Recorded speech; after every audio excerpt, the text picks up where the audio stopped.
What will the next championship-contending White Sox team look like? That's what we're setting out to determine, or at least make a guess at, this month.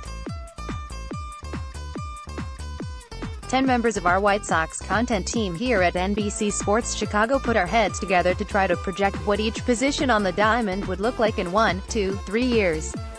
Basically, we posed the question, what will the White Sox starting lineup be the next time they're capable of playing in the World Series?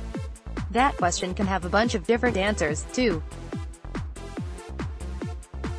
We didn't limit ourselves to players currently a part of the organization.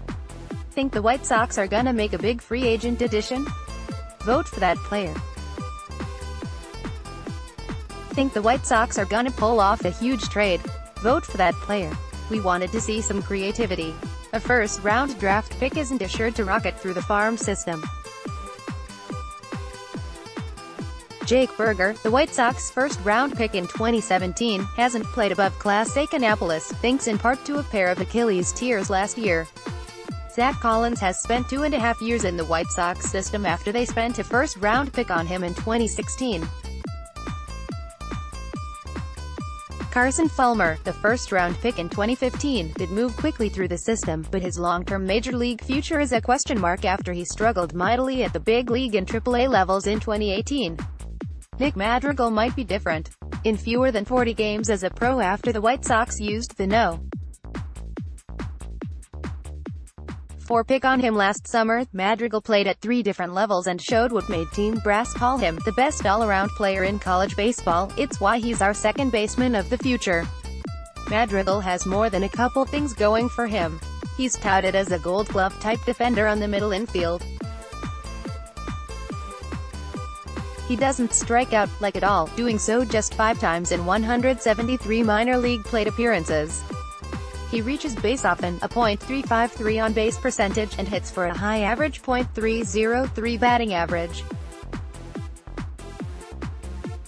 He has plenty of experience playing winning baseball, earning a College World Series championship with his Oregon State teammates in 2018. All that makes his future not only look bright but makes his future look near.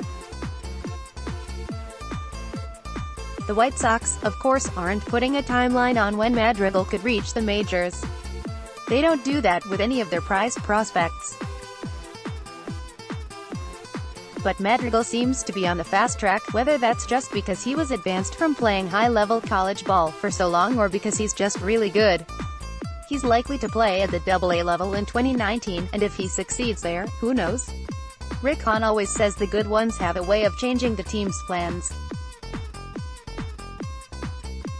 Could Madrigal rapidly reach the bigs and help the rebuilding White Sox transition from rebuilding to contending in the next year or two?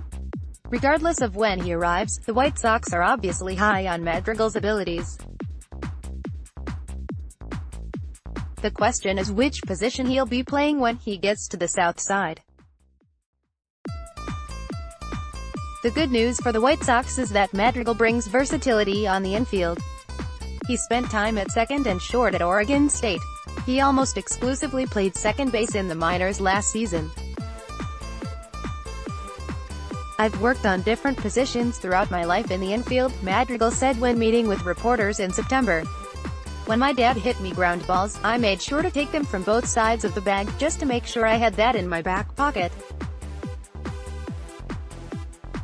I've played a lot of shortstop my whole life.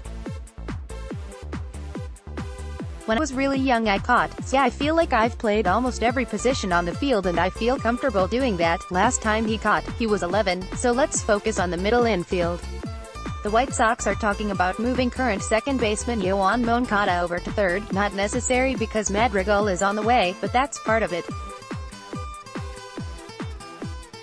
Of course, if Manny Machado picks the White Sox, the entire infield alignment could be thrown into disarray.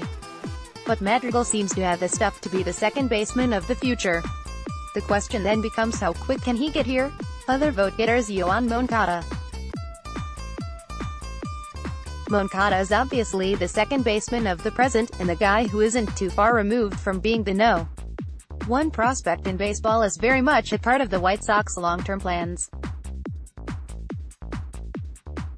Fans might have soured on his potential after his 217 strikeouts last season, but the White Sox see it as a step in his path to big league stardom.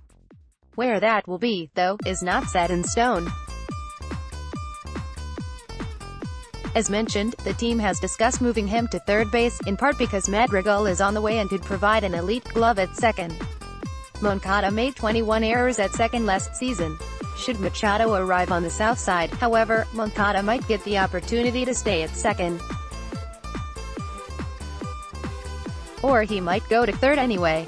Or he might stay at second if the White Sox don't get Machado. They're undecided. Starlin Castro. Here's creativity in action. One of our voters sees the second baseman of the future arriving as a free agent after either the 2019 or 2020 season. He's got an option for 2020. Currently a Miami Marlin, Castro's been a Cub and a New York Yankee, too. He's already logged 9 big league seasons and has done so to the tune of a career .281, .321, .411/line. That might not leap off the screen, but considering the White Sox could be loaded elsewhere on the diamond, Castro could be a nice piece to finish off the lineup, if need be. He's only 2 years removed from a career-best .792 ops and his 4th All-Star appearance. Is Castro at the top of folks' free agent wish lists? Probably not.